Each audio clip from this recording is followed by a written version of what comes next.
Welcome to the Global Empowerment Network. I'm your host Ethan, and today we're going to be discussing one of the world's most common practices, smoking. In particular, we'll be covering roll your own cigarettes and the effects it has on older citizens.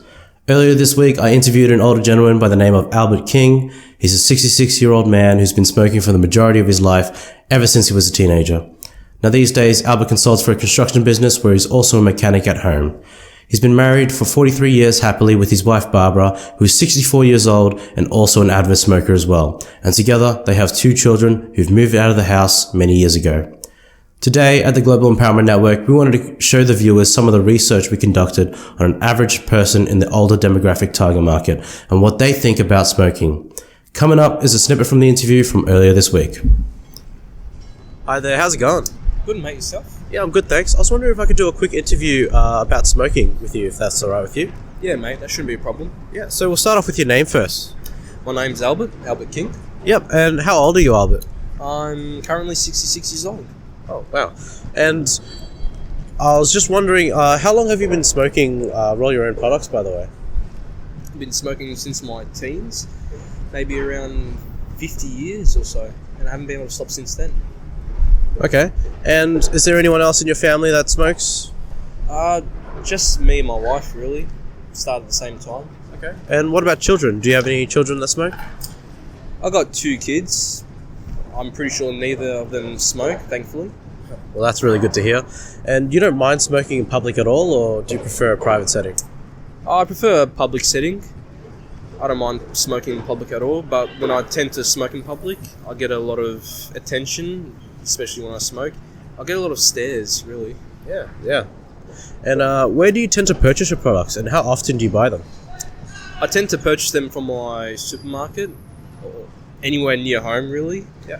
I tend to do it around 3 times a week or so. Yeah. I'll purchase a carton or 2, and whenever my pouch is low, really, that's it. Yeah, fair enough. And what do you personally think are the differences between manufactured and roll your own products? Is there any particular reason why you'd prefer to choose roll your own? I prefer to choose my roll your own cigarettes because they're cheaper, first of all. And secondly, in my opinion, I believe they produce a better taste, maybe. And thirdly, they are healthier for you also. I think they're healthier and aren't as bad as manufactured cigarettes. Fair enough. And you don't mind me asking, like, what you value most in your life? What I value most in life, it will have to be family. Definitely family, especially the kids and the grandkids.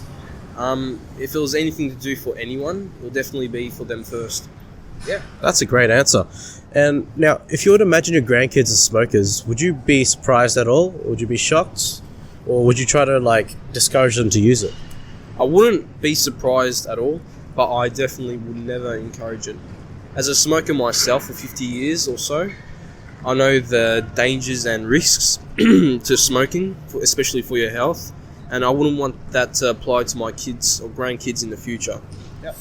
And what if I told you that if you're able to quit smoking now, you not only could set an example for your grandkids, but also be there for them and see them grow up and live a healthy lifestyle? Do you think you'd be able to quit? Mate, I've tried to quit ever since I started. I don't know, I just don't know how to stop. If there was a chance to, even the slightest chance to quit, I'll definitely give it a shot. Well, thanks for your time, Albert. It was a pleasure interviewing you. I hope you have an amazing day, and best of luck to your family and to your health. Thanks, mate. Have a good one. You too. Well, that was really interesting. We could really see how that last scenario immensely affected his perception on smoking and gave him a potential future that could end up coming to fruition if he doesn't make an effort to change.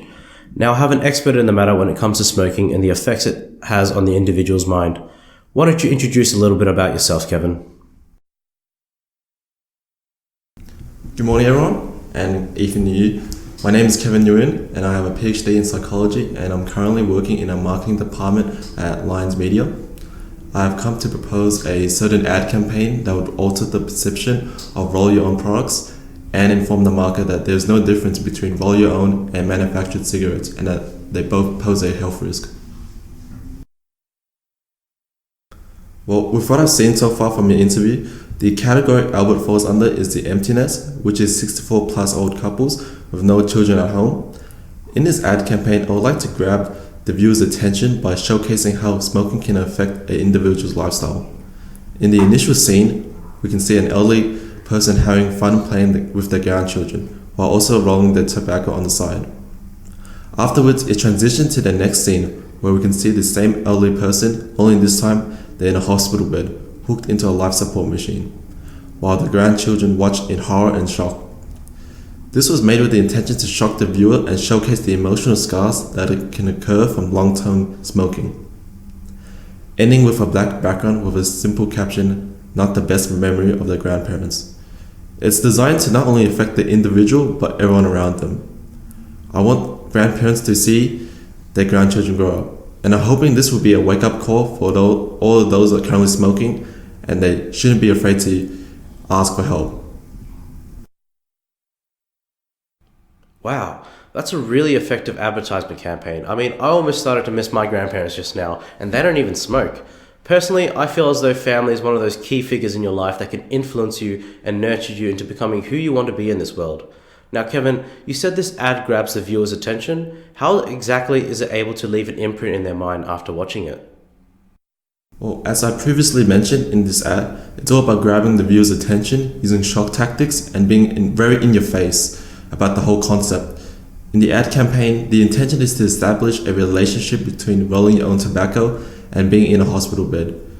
By doing this, people are more susceptible to remembering because it's been proven that humans are more likely to recall memories and events connected to strong spikes in emotions, whether negative or positive.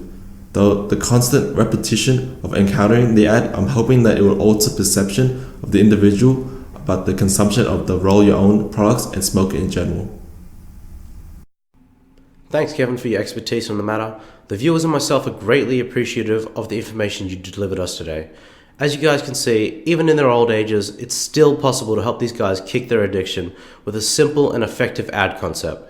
It really can make all the difference to an individual's life. Anyways, that's all for the day, folks. Hope you guys stay tuned for the next Global Empowerment Network broadcast. I'm your host, Ethan, signing off.